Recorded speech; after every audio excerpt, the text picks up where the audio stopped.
John chapter 12. This is one of those beautiful moments in the life of Jesus that I wish I could have been there. The idea of sitting around a table with dear friends, enjoying a meal, relaxing at the end of a long day, and just sharing that time together. You know, here in an hour and a half when I finish preaching, we're going to eat lunch. No, I'm hungry. I don't want to preach that long. But we're going to gather together. We're going to sit down as a family, as friends, as a community, after a long morning of praising God and studying His Word. We're going to share in a time of fellowship. I love those moments. And this moment here is one of those beautiful personal moments in the life of Jesus that so often, you know, we read about it and we think, well, that's nice, that's a nice story. And we don't really stop and think about the depth of what's happening here.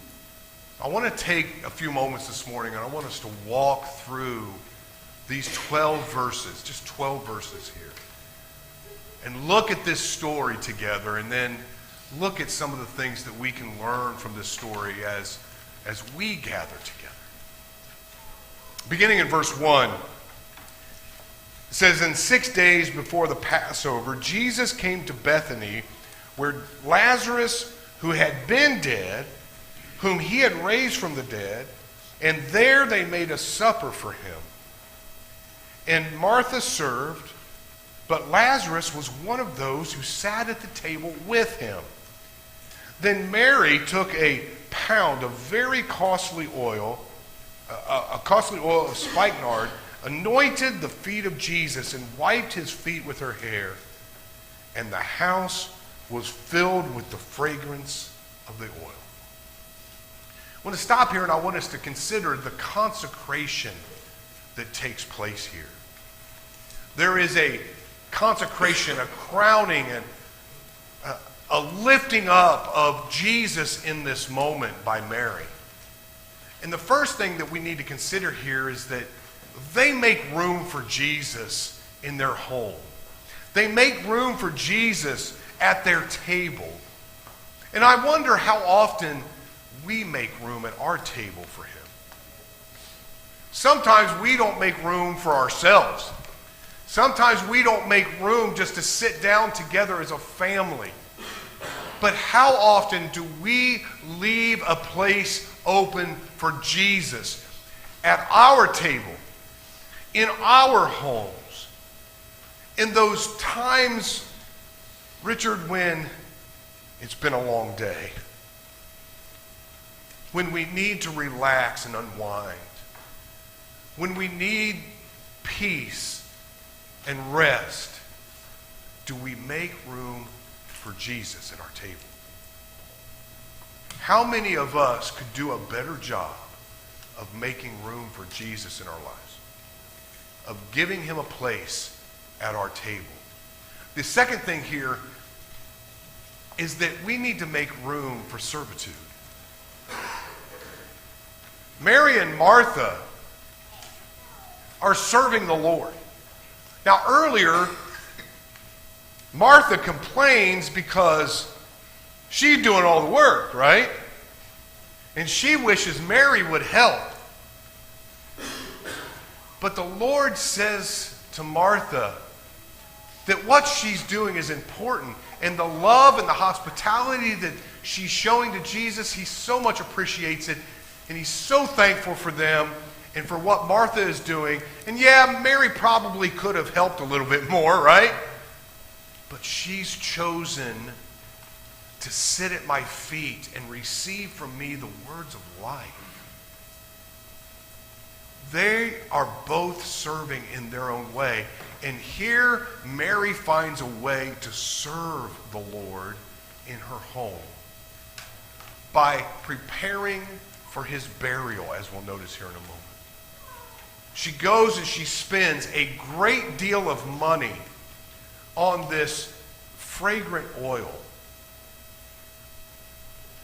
to anoint him for his burial, to prepare him for what is about to take place. Now, I don't know that Mary realizes the import to what she's doing, but Jesus does. He knows he's about to go to the cross. He knows he's about to give his life, and he knows that what she's doing in serving him is preparing him for his death. Do we make time and room in our lives to serve Jesus? Are we making room for sacrifice? Are we making room for sacrifice in our life? This oil was very expensive. It came from India. It came from a plant in India. It was used in small amounts because it had great aroma. It had an overbearing fragrance to it. And so just a little bit went a long way, right? So it was very costly because of how precious it was, because of just, the economics of this oil being produced in India and traveling all the way to Judea. It was expensive. And she pours this whole bottle out on him. And she wipes his feet with her hair. Now, we're going to read here in a moment, there's a complaint, right? That this money could have been used to feed the poor. But she sacrifices this great amount of wealth to anoint Jesus. We talked about this first hour. But are we living lives of sacrifice for God and for each other? And we're going to notice the criticism in the next 3 verses. But I want you to think of one other thing here about this first 3 verses. Let me back up here for a second. What do you think happens when we make room for the Lord at our table? When we give him a place in our homes, in our lives. When we fill our house with him. When we make room to serve him. When we're willing to make room for sacrifice for God and for each other. What do you think? What happens here? Making room for Jesus at the table. Making room to serve him with food and with this oil. Sacrificing a great deal of money to anoint him. The text says the house was filled with the fragrance of the oil. What do you think happens when we fill our house with Jesus? When we fill our house with service? When we fill our house with love and sacrifice? He fills our house with blessing, doesn't he? If you don't feel like you've been blessed enough by God, first of all, shame on you. You need to look around a little bit more. But second of all, it may be because you're not making enough room for him in your life. So let's notice the criticism in the next 3 verses. Verse 4 says, one of his disciples, Judas Iscariot, Simon's son, who would betray him, said, why was this fragrant oil not sold for 300 denarii and given to the poor? Okay, so consider this. 300 denarii is about a year's wages. So you figure in that day and age, whatever you could make, a regular worker, everyday working man, right, would make about a denarii a day. 365 days a year, a few days off, 300 denarii is about a year's pay. That's how much this jar of oil was worth. And Judas says we could have sold this and given it to the poor. But notice, John said, this he said, not because he cared for the poor, but because he was a thief. He was a thief and had the money box, and he was used to take what was put in it. So Judas doesn't really care about the poor.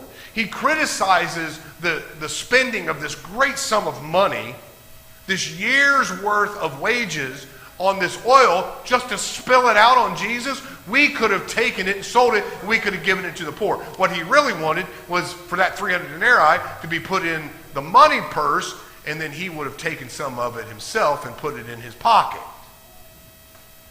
He didn't really care about the poor at all, did he? This he said because he was a thief and had the money box. Consider here, what's most important to us? Jesus or the world? What was more important to Judas? What Mary is doing to Jesus to prepare for his burial, which, by the way, was going to happen because he was going to die on the cross for who? For Judas. He was going to give his life for you and me, for Judas, for all those sitting around the table. Mary is preparing him for the burial that's going to take place after he gives his life for my sins. And Judas is more concerned with the money than the Savior. And what had Jesus told them? What had Jesus told them in Matthew chapter 6 and verse 24? You cannot serve God and mammon. You will either love the one and hate the other, or you'll hold to the one and despise the other. You can't serve both. How often do we have to make that decision? Every day. Every day when we get up, we have a choice to make whether we're going to serve God or the world. If we're going to serve Jesus or Satan. If we're going to serve ourselves or the kingdom of God.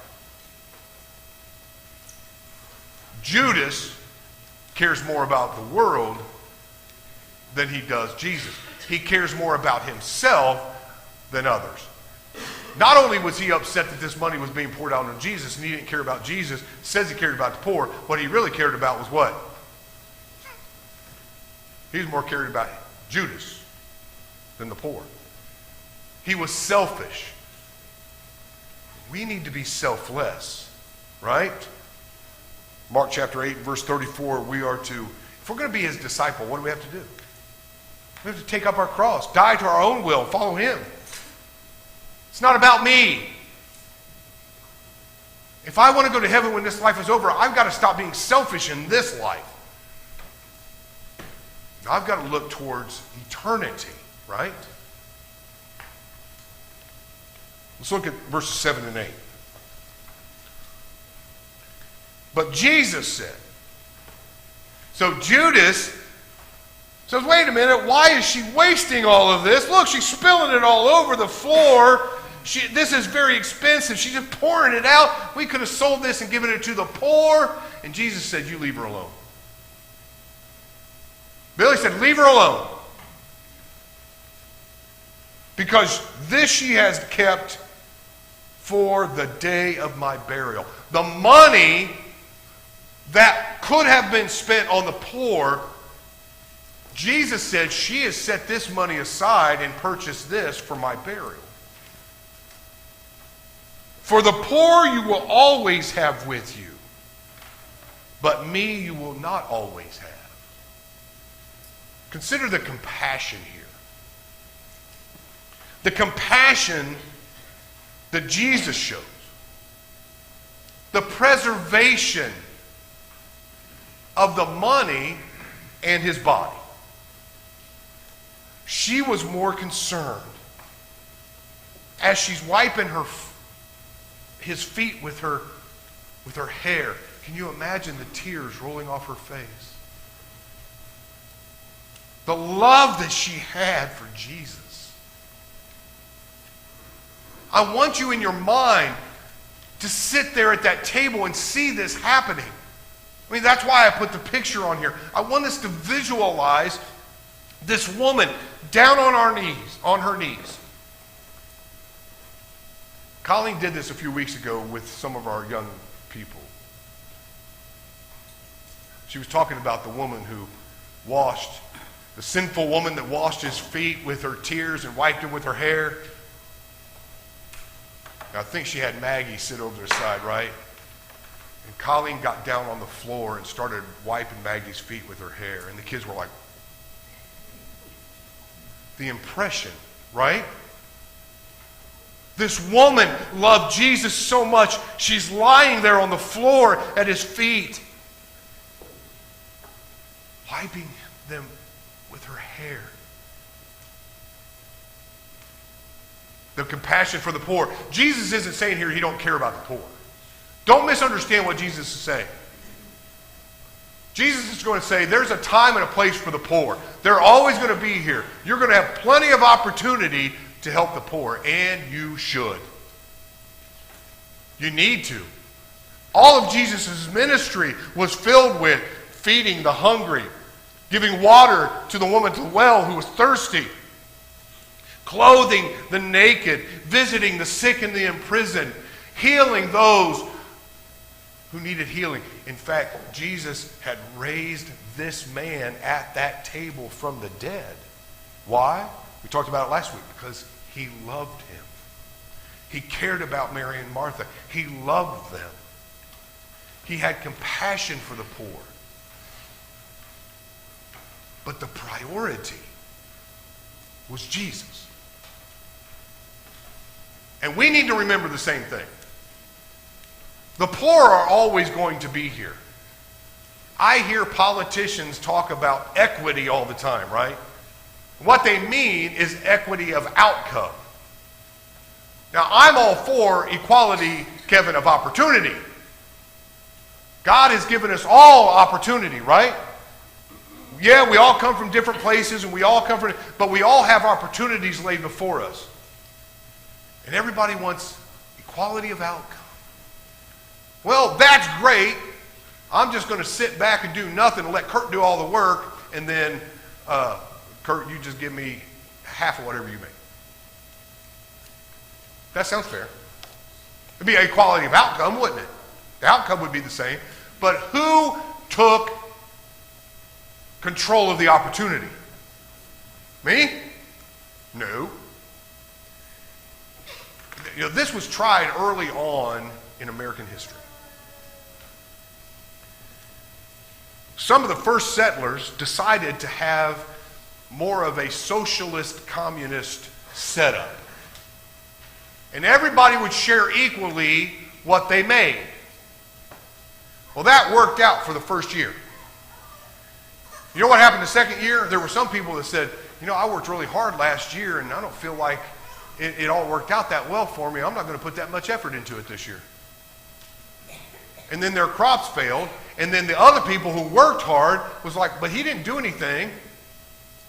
Why should I give him when he didn't even work? And it all fell apart. Jesus isn't saying that the poor aren't important. He's telling us as Christians to love the world and care enough about them to help them and be benevolent and care for them with the intention of bringing them to Christ. Not enabling their lack of effort. Okay? But he's also saying this. You make me the priority. It's Jesus and then everybody else. Is Jesus the priority for us? Are we more concerned with Jesus or the poor? If the poor say, I want you to do this for me, but Jesus says, I want you to do something else, what are you going to do?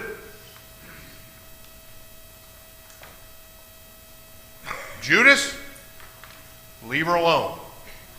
You don't even care about the poor anyway. But the poor are always going to be here, and there's nothing you can do about that. But I want you to help them when you get a chance. But you make me the priority. Then, in the last 3 verses, beginning in verse 9, it says, now a great many of the Jews knew that he was there. We talked about this in our Bible class here in the auditorium this morning. They knew he was there, so they all went to check this thing out. They came not for Jesus' sake only, but they came also that they might see Lazarus, who had been raised from the dead. But the chief priests plotted to put Lazarus to death also, because on account of him, many of the Jews went away and believed in Jesus. All right, so I want you to consider, as we're sitting around this table with the Lord and we see this friend of ours take this very expensive oil and pour it out on Jesus' feet and wipe his feet with her hair. And then Judas stands up and goes, "What are you doing?" And Jesus says, "Leave her alone. She's doing what she needs to do. The poor are always going to be here, but you need to make me the priority because she's doing this for my debt." Understand that as we're sitting here watching all this, there's people standing around the outside and at the doorway, and they're watching and they're listening. You know, just peeking in, they're nosy because they want to see the dead guy who came back to life. Oh, they want to see Jesus too, but there's that dead guy. You know what? If we kill him, then they can't see. Here's what amazes me about that. If Jesus could bring him back to life once, and they kill him, couldn't Jesus bring him back again? I don't know what they're thinking. But because of Lazarus, and because of these men and their hatred for Jesus, they want to get rid of both of them. They condemn the whole group. They condemn the disciples, those that follow them. They're condemning Jesus, and they're condemning Lazarus. They want to kill him, put him out of their way. The interest of the people is important here. Why are you there? Why am I there at the table? Why am I there in the house? Am I there because I love Jesus? I want to make room for him in my life? Because I care about him and his family and his followers, his disciples? Or am I there just out of the interest of curiosity? Where is my interest? And what's my intention? The intention of the Jews was to kill Jesus, but also they were going to put Lazarus to death. But those whose hearts were right, it says they increased their faith because of what they saw and what they heard. This is a beautiful story.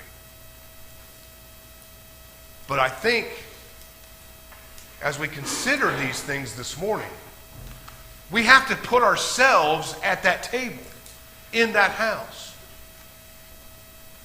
Because in some way, shape, or form, we're going to be associated with different characters in that room. You may be here this morning and be like those Jews that are just nosy and standing outside the door looking and condemning the whole thing. You may be like Judas, who is upset because you're putting the world before Christ. You may be like Martha, who is a wonderful, loving woman, but she's more worried about serving food than everything else. You may be like one of the other disciples that is just there resting. Or you may be like Mary, who gave everything because she loved Jesus. Who would you be identified with in this story? It's a beautiful story. And when we hear the story of Jesus, when we think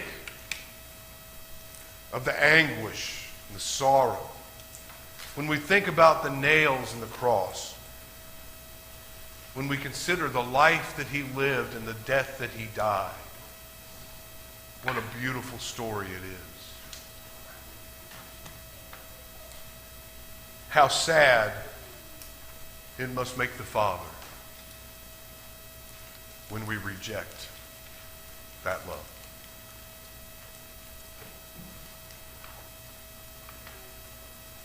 I hope you won't do that today. I hope today you will come and lay yourself at the feet of Jesus. Show him how much he cares, how much you care for him, because of how much he cared for you.